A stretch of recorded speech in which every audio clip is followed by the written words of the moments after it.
मगरबी किनारे में खुद साख्ता खुद मुख्तारी का इसराइली इकदाम गैर कानूनी, किसी सूरत तस्लीम नहीं करेंगे। पाकिस्तान, सऊदी अरब और कतर समेत इस्लामी ममालिक का मुश्तरका एलामिया जारी। मतन में कहा गया कि इसराइली पार्लियामेंट की जानिब से मगरबी किनारे के इंजमाम से मुतालिक 2 बिलों की मंजूरी आलमी कवानीन की खुली खिलाफ वर्जी है। आपको बताएं कि मुश्तरका एलामिया में आज़ाद और खुद मुख्तार फ़लस्तीनी रियासत के क़याम की हिमायत का इरादा करते हुए मुतालबा किया गया है कि आलमी बरादरी सेहूनी रियासत को इश्ताल अंगेजी से रोके। मुश्तरका एलामिया में आलमी अदालत इंसाफ की 22 अक्टूबर की मुशावरती राय का भी खैर मकदम किया गया।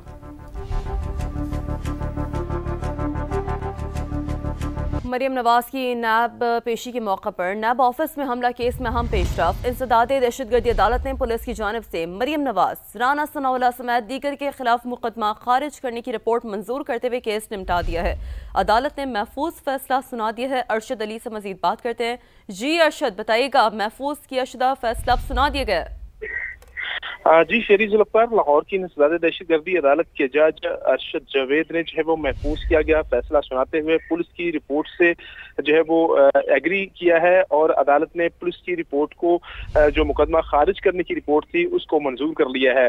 ताहम थाना चूंग पुलिस ने 2020 में ये मुकदमा दर्ज किया था, जिसमें वज़ीर-ए-आला पंजाब मरियम नवाज और वज़ीर आज़म के मशीर राना सनाउल्लाह समेत दीगर को नामजद किया गया था और ये उनके ऊपर इल्जाम था कि उन्होंने नैब ऑफिस पर जो है वो पथराव किया है। और ताहम पुलिस ने अपनी रिपोर्ट में ये कहा कि मरियम नवाज समेत दीगर के खिलाफ शिद्दत पसंदी और इस्लाम की मन घड़त तशरीहात का खात्मा जरूरी है। फील्ड मार्शल आसिम मुनीर का दौरा मिस्र में बड़ा बयान। मिस्र की दिफाई क़यादत से अहम मुलाकातें। बरादर इस्लामी मुल्कों के ताउन को इलाकाई अमन इस्तेहकाम और मफाद आमा का हामिल करार दिया। सिपाही सालार जामिउल अज़हर के शेख आज़म अहमद अल तैयब से भी मिले।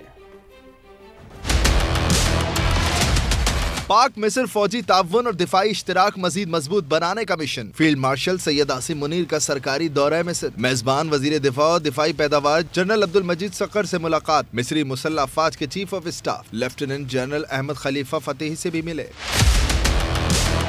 मिस्री वजारत दिफा पहुँचने पर फील्ड मार्शल का पुरतपाक इस्तकबाल, सलामी दी गई। मिस्री दिफाई क़यादत से बैठक में बाहिमी दिलचस्पी के उमूर, इलाकाई सलामती की सूरत हाल और दिफाई ताउन पर तफसीली तबादला ख्याल किया गया। जनरल आसिम मुनीर ने कहा, मिस्र बरादर इस्लामी मुल्क और दोनों ममालिक का ताउन अवामी मफाद में है। दो तरफा ताउन खित्ते में अमन इस्तेहकाम के फरोग में भी मददगार करार। फील्ड मार्शल ने यादगार और साबिक मिस्री सदर अनवर सादात की कब्र पर फूल भी रखे।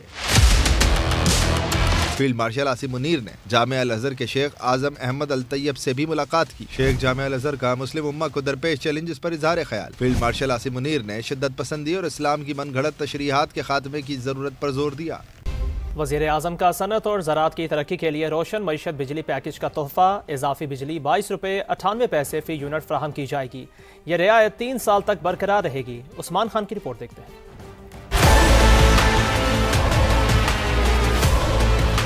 वज़ीर-ए-आज़म मोहम्मद शहबाज शरीफ की इस्लामाबाद में सनती और ज़री शोबे के माहिरीन और कारोबारी बरादरी के वफ्द से मुलाकात। रोशन मईशत बिजली पैकेज का ऐलान कर दिया। वज़ीर-ए-आज़म ने कहा कि सनती शोबे को 34 रुपए और ज़री शोबे को 38 रुपए फी यूनिट पर मिलने वाली बिजली की कीमत में खातर खा कमी की जा रही है। नवंबर 2025 से अक्टूबर 2028 तक 3 साल इजाफी बिजली 22 रुपए 98 पैसे फी यूनिट के हिसाब से फराहम की जाएगी। वज़ीर-ए-आज़म का कहना था कि इस पैकेज का बोझ न तो घरेलू सार्फिन पर डाला जाएगा और न ही किसी दूसरे शोबे पर। वज़ीर-ए-आज़म ने कहा कि सनत और ज़राअत की तरक्की के बगैर मईशत मजबूत नहीं हो सकती, इसलिए हुकूमत कारोबारी आसानियों और खित्ते में मुसाबकत बढ़ाने के लिए हर मुमकिन इकदाम कर रही है। मुल्की बरामदात में इजाफा और नई सनतों के क़याम से मुतल्लिक मईशत के मुस्बत इशारे देरपा मुआशी तरक्की में तब्दील किए जा सकते हैं। शहबाज शरीफ का कहना था कि वफाकी हुकूमत मुल्की और बैरूनी सरमायाकारों की यकसा हौसला अफजाई करती है। सनत और ज़राअत तरक्की करेंगे तो पाकिस्तान कर्जों से निजात पाएगा। नए कारोबार करने में तमाम मुमकिन रुकावटों और मसाइल को हल करना हुकूमत की तरजीहात में शामिल है। पाकिस्तान और कतर के दरमियान $3 अरब की सरमायाकारी का मुआहदा तय पा गया। इस्लामाबाद में छठे मुश्तरका वजारती कमीशन इजलास में SIFC और कतर इन्वेस्टमेंट अथॉरिटी के दरमियान रवाबित मजबूत बनाने पर इत्तफाक किया गया। पाकिस्तान और कतर के दरमियान अहम प्रोटोकॉल्स पर दस्तखत कर दिए गए। मोटरवेज, पब्लिक ट्रांसपोर्ट और इलेक्ट्रिक व्हीकल्स में कतरी सरमायाकारी के इम्कानात पर तबादला ख्याल किया गया। कतर में पाकिस्तानी तिब्बी माहिरीन की शमूलियत और सेहत के मनसूबों पर ताउन का फैसला। कतरी लेबर मार्केट में हुनरमंद पाकिस्तानियों के रोजगार के मौके बढ़ाने पर भी इत्तफाक किया गया। इस्लामाबाद में 2 रोज़ा regional transport ministers conference, Saudi Arab, तुर्की, अज़रबैजान, उज़्बेकिस्तान और कजाकिस्तान के वज़ीर ट्रांसपोर्ट की शिरकत, ईरान, बेलारूस, तुर्कमानिस्तान, श्रीलंका समेत मालदीव के वज़रा और वफूद भी शरीक हुए। वफाकी वज़ीर मवासलात अब्दुल अलीम खान ने इफ्तिताही कलमात में मेहमान, गैर मुल्की वज़रा और वफूद को खुशामदीद कहा। बोले, कॉन्फ्रेंस न सिर्फ ममालिक को एक दूसरे के साथ जोड़ेगी बल्कि अवाम भी खुशहाल होंगे। हम पॉलिसियाँ बनाकर मुश्तरका खुशहाली के नए रास्ते खोल सकते हैं। This conference provides us with a unique opportunity to come together, share perspectives and forge partnerships that can strengthen our transport networks and bring our communities closer than ever before. Transport and connectivity are the pillars of economic growth. By investing in connectivity, adopting smart transport solutions and harmonizing policies, we can unlock new pathways for shared prosperity. Pakistan stands ready to play its role. A vast network of motorways and highways now connects border points with our ports in Karachi and Gwadar, creating efficient north-south and east-west transit corridors. These modern transport arteries enable the seamless movement of goods, reduce travel times and lower trade costs, thereby strengthening Pakistan's position as a key transit and connectivity hub for the broader region. The challenges ahead are significant, but so is our shared resolve. If we align our strategies, harmonize our standards, and deepen our cooperation, we can turn this region into a dynamic hub of trade and connectivity, benefiting not just our economies, but our people. Pakistan और Poland के नायब वज़राए आज़म की वफूद की सतह पर मुलाकात, ताल्लुकात को मज़ीद मजबूत बनाने के अज़्म का अयादा किया गया। दोनों मुल्कों के दरमियान मुख्तलिफ शोबों में ताउन बढ़ाने का फैसला, 2 MOUs पर दस्तखत किए गए। मुश्तरका प्रेस कॉन्फ्रेंस में नायब वज़ीर आज़म ने बताया, दोनों मुल्कों के दरमियान तिजारत में इजाफा होगा। इसहाकडार ने पोलिश डेप्यूटी वज़ीर आज़म से GSP+ के लिए हिमायत की भी इस्तदा की। लाहौर में मुत्तहिदा नान रोटी एसोसिएशन ने नान और खमीरी रोटी की कीमत में 5 रुपये का इजाफा कर दिया। कीमत 25 से बढ़ाकर 30 रुपये कर दी गई है। शहरी कहते हैं हुकूमत महंगाई पर काबू पाने के लिए इकदाम करे। फहद भट्टी की रिपोर्ट।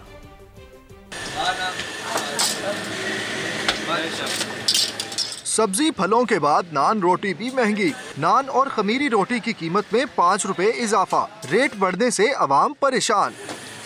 मुत्तहिदा नान रोटी एसोसिएशन के मुताबिक फाइन बोरी और LPG गैस की कीमतों में इजाफे पर रेट बढ़ाया गया। नान और खमीरी रोटी 30 रुपए की फरोख्त करेंगे। फाइन की कीमत बढ़ेगी तो आपको पता है उसका इम्पैक्ट जो है वो नान पे पड़ेगा। और दूसरा बेसिक इशू है सुई गैस। जब सुई गैस हमारे पास है नहीं है, गैस की लोड शेडिंग है शदीद, LPG हम इस्तेमाल करते हैं। जब LPG इस्तेमाल करेंगे तो उसके अखराजात भी ज़ाहिरी बात है उस पे आएंगे। तंदूर मालिकान और शहरी कहते हैं हर चीज महंगी हो रही है। हुकूमत महंगाई को कंट्रोल करके अवाम को रिलीफ दे। आटा मैदा वगैरह की कीमत कम हो, इसी वजह से रोटी भी सस्ती होगी, नान भी सस्ता होगा। आटे का और फाइन का रेट बढ़ गया है, इस वजह से नान का भी रेट उन्होंने पहले 25 था, अब 30 हो गया। पहले 6000 रुपए की फैन की बोरी थी, अब डायरेक्ट 12000 रुपए में चली गई है, जिसकी वजह से हमें 30 रुपए का नान करना पड़ा, फिर भी गुजारा नहीं हो रहा। शहरियों ने मुतालबा किया कि फाइन बोरी की कीमत में कमी की जाए ताकि नान और खमीरी रोटी की कीमत कम हो सके। कैमरामैन फयाज उमर और साथी रिपोर्टर उस्मान अलीम के साथ फहद भट्टी, समा, लाहौर। अमरीकी सदर की वजाहत भी आ गई। डोनाल्ड ट्रंप का कहना है कि इसराइल मगरबी किनारे के इंतजाम से मुतालिक कोई इक़दाम नहीं करेगा। इस बारे में फिक्र करने की जरूरत नहीं, आम मुआहदे पर अच्छी तरह काम जारी है। व्हाइट हाउस में मीडिया से गुफ्तगू करते हुए अमरीकी सदर ने कहा कि वेनेजुएला के खिलाफ जल्द ज़मीनी कार्रवाई करेंगे। वेनेजुएला के करीब B-1 बमबार तैयारों की परवाज़ों की इत्तला गलत है। उन्होंने इल्ज़ाम लगाया कि चीन फेंटानिल के स्मगलिंग के लिए वेनेजुएला को इस्तेमाल कर रहा है। चीनी सदर के साथ मुलाकात में पहला सवाल फेंटानिल के बारे में होगा। उनका कहना था कि अमेरिका में आधे से ज्यादा कत्ल गैर कानूनी तारकीन वतन ने किए। बाइडन 25 मिलियन गैर कानूनी तारकीन वतन को क्यों आने दिया? बाइडन ने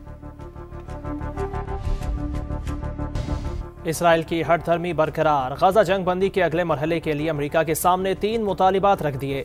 इसराइली वज़ीर आज़म ने अपने बयान में कहा, गजा में तुर्क फौज तैनात नहीं होगी। मुस्तकबिल की किसी भी हुकूमती अथॉरिटी में हमास का कोई किरदार नहीं होगा और हमास के गैर मुसल्लह होने तक इसराइली फौज गजा में ही रहेगी।